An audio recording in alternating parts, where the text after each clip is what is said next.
Before we get into this, do you know, you might remember this, you know that I have a special talent for creating sentences out of Spanish words? I think I knew this, but... Give me a Spanish word. And just pick any word from the Spanish language. Baño. Baño? Yeah, I saw you playing guitar. That's a pretty cool baño. You guys are pretty good. This is not a talent. Give me another one. This is saying I'm not good at something and calling it a talent. I'm amazing at it. That was a perfect sentence. ¿Dónde está?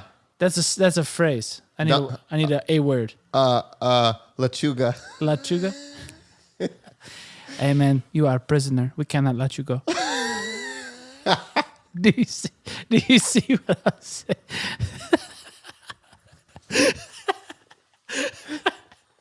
That's so stupid. I have a talent for this. You are a prisoner. We cannot let you go.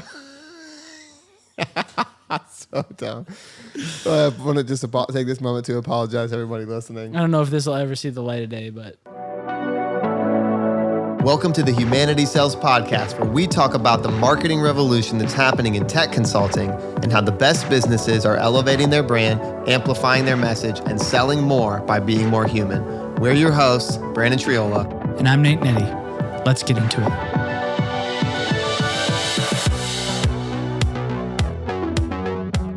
It's more fun. What do you want? You want us to sit up here and just act like we know everything about branding and marketing and that we aren't... We do, but we just don't have time to get into it all. We have plenty of time. I got all the time in the world. It's funny, things like that you learn outside of the work world that... They don't even necessarily directly impact like what you're doing now, but like they're just like a part of you. I think that there are lots of things that we learn in different seasons and different phases. Like you spend a lot of time like music. Mm-hmm. I think that's an understatement, probably. Yeah, it's a lot of time. Like most of my time awake, yeah, with my eyes open, was spent working on music. But I think one of the things that we've realized, and you and I have talked about this a lot, most people that are really creative, their skills overlap. They can do a lot of different things. Like creative people are not one dimensional, and for the longest time, that's been the thing. Like you do one thing and like do that only. But they're even on our team. Like we have tons of musically talented people that are brilliant marketers, our media directors. Like it's so many singers. Actually, we were doing a team event last year, and we were in the back of our van. This is a whole nother story why we had a van, but like there was literally really creepy. We were transporting everybody around. There was like 15 of us. The back of the van turned into show tunes. It was amazing. Someone started singing A Whole New World. Someone started harmonizing. It was amazing. There were background singers. There was like 8 people. It was a choir. Yeah. All of a sudden, everyone was just singing, and then they did The Lion King, and then they did, I don't know, something from Cats, and they were going down the Broadway shows, and it was amazing. I think music is one of those things. I'm not a musician. I feel like I probably could be, but I think it's one of those talents or skills, whatever it is, that it sort of translates into other jobs. Like I think marketing especially, like if you're musically, you have the ability musically to like connect people to ideas and emotions through stringing together all these different parts of a song or all these different sounds. Marketing is very similar to that. Oh yeah. It's very emotional, right? It's how to connect with people on an emotional level through stringing together these different strategies. And I just think there's overlap. Like my overlap is not necessarily when it comes to music, but I think we talked about this on an earlier episode. I spent like 10 years working with just people in the self-help space. Yeah. Let's get into that a little bit, because that's really, it has shaped the way that we go about our business, the way that we advise our clients.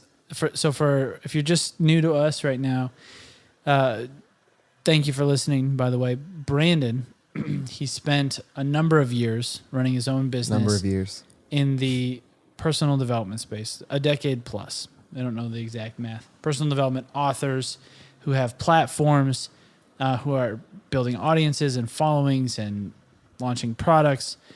Brandon was a go-to name for brand growth for these platforms. To this day, we still get emails every week. This is not an exaggeration. Will you help me write my book? Will you help me get my from people in this space? Because Brandon built such a legacy here, doing such great work for such a long time. We still get emails and we say, we aren't doing that stuff anymore. Thank you so much. We can refer you on. So there's a lot of time invested in getting good at this. But a lot of what you've learned in that space is not only transferable into the space that you're in now, but extremely effective.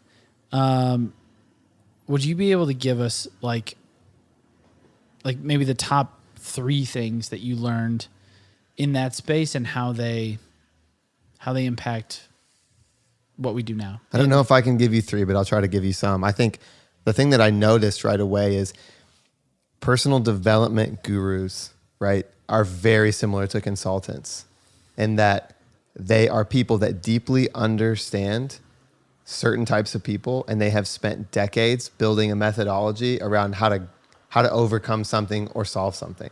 They are a bridge. They're very similar. From a before to an after. Yes. They can guide you. Yes, a lot of them are very similar. They are that they value the same things. And ironically, a lot of these personal development people, authors, speakers, coaches, they go and speak at some of the businesses that technology consultants own. They bring them in to speak and do workshops and stuff like that. So I noticed right away there's a lot of overlap between personal development people, self-help people, and consultants. They're just very similar. When I started in that world, I was very much really against the idea of self-help. Yeah, it felt really fluffy, and it felt like snake oil a little bit. It's called self-help. You should be able to help yourself. Yeah, but the thing for me that was really crazy is I saw about myself after about 5 years of working in the space, or working around productivity experts, working around people that were absolute experts in leadership and stuff like this, that these guys eat, sleep, and breathe this stuff. And I noticed after about 5 years, I was starting to change. I was starting to get better at things. I was starting to become a better leader. I was starting to become more productive. I was starting to set better goals. And the proximity to those people made me go, oh my gosh, the self-help thing, it's not fluff. And there's a really great quote, one of my favorite quotes by Jim Rohn. He says, if you will change, everything will change for you. Whoa. Say it again. If you will change, everything will change for you. And I started to see myself changing, and I was like, oh my goodness, there's really something to this. So I spent the next 10 or so years in that space just learning and watching these people, right? So a person, let's call them, and they're actually referred to as artists. So I worked with a lot of artist management consultancies. They would manage the talent, right? They manage the author, they manage the speaker. And these artists, right, amazing people, but just being in that space and learning from them, I'm starting to just see the overlaps, right? So one of the things that I learned that was really impactful for me, that is a very human way that any business can grow or humanize their brand, humanize their business. And that is that building audiences is actually better than list buying. And I know we talked a little bit about this on Demand Gen, but so in the personal development space, in the content marketing space, everything hinges around not just getting leads, but building audiences. So when you look at these people that have massive followings, they have worked really hard to grow and nurture these followings of people over time. Yeah, and I remember one client that I worked with for a long time. He had been in the corporate world, and he had developed a viewpoint and a methodology on a few things that was really impactful for leaders. And he started writing a blog. Just on his own? This is in 2010, 2011. Yeah, just had started writing a blog on his own, and had focused so much on just building the audience and being really helpful to his audience. I think in a couple years, his email list was 500,000 or 600,000 people. Are you kidding me? So he was working at a company doing a day job. Yes. And then completely independent of that, he had built his own independent following of 500,000 people. I've never even seen 500,000 of anything in my life. And so the cool thing was they just focused on really providing value to this audience. So they built this audience. And then when it came time to say, look, we've learned about you and discovered where your problems are. We built this product to help you overcome this. They ate out of his hand. And these are not cheap products. And they were really helpful? These would be digital products. Yeah, they were helpful products. They were products that solved like a really specific thing or helped them attain something really specific that they wanted that they couldn't get. And this is sort of the theme in the personal development space. This is why you see people building courses, and they're all focused around building their audience, not just trying to get leads. And so it kind of goes into the demand gen thing that we talked about. But if you can focus on building an audience, you will have people that will buy your product, that will be ready. They will be listening. They will be engaged. So that was the first thing. That's good. Build an audience. And then I think the other thing, just giving away what you know. I watch these people create not just like white papers, right? So I have this problem with white papers because white papers are a thing, right? Digital transformation leaders, consultants, you got to make white papers. They're all over the place. But white papers are pretty much just like informational documents. And in the personal development space, they invest a ton of time and resources into building the most valuable free tools that their audience could possibly have. They are tools that they could charge money for them, and they give them away because they understand the value in being seen as the go-to resource, as the guide in the story, like we talked about. And that's a thing that I learned in this space, just watching not just one, not two, but all of the people that have successful personal development platforms, authors that have written books. They do this, and it's really hard to track that, to do attribution around that, but it's just something that you have to do. Like, you do it, they give it away. They're really generous with their thinking. They're generous with their thought leadership, and they don't just make boring little things. They make really, really, really valuable resources. I like that one because one of the things that we sort of camp on is information is just a commodity now. Yeah. Yeah. Whereas before it wasn't as much of a commodity, so you could gatekeep information people needed, and they would seek you out, and they would pay you for that information, and then you would be valuable to them and be working together. For about 2 years, I watched one particular, this is a New York Times bestselling author. This is a person that he goes and speaks in an event, and he has to like immediately go into the green room because everybody bombards him. But for 2 years, I watched him personally engage with every comment on social media that people asked. I watched him personally reply to emails. Whoa. I watched him personally engage with people in the email list and build actual like real trust.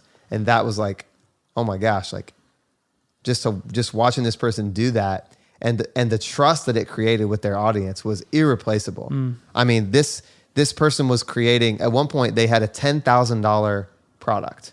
And it was flying off the shelves because of the trust that they had built with people. Jeez. And these are not businesses. These are just individual people spending $10,000 to buy this product. And so it just hit home for me that like, yeah, this sort of a tactic as a strategy, as the human way to like build trust and build and drive growth, audience building is probably the best way to do it.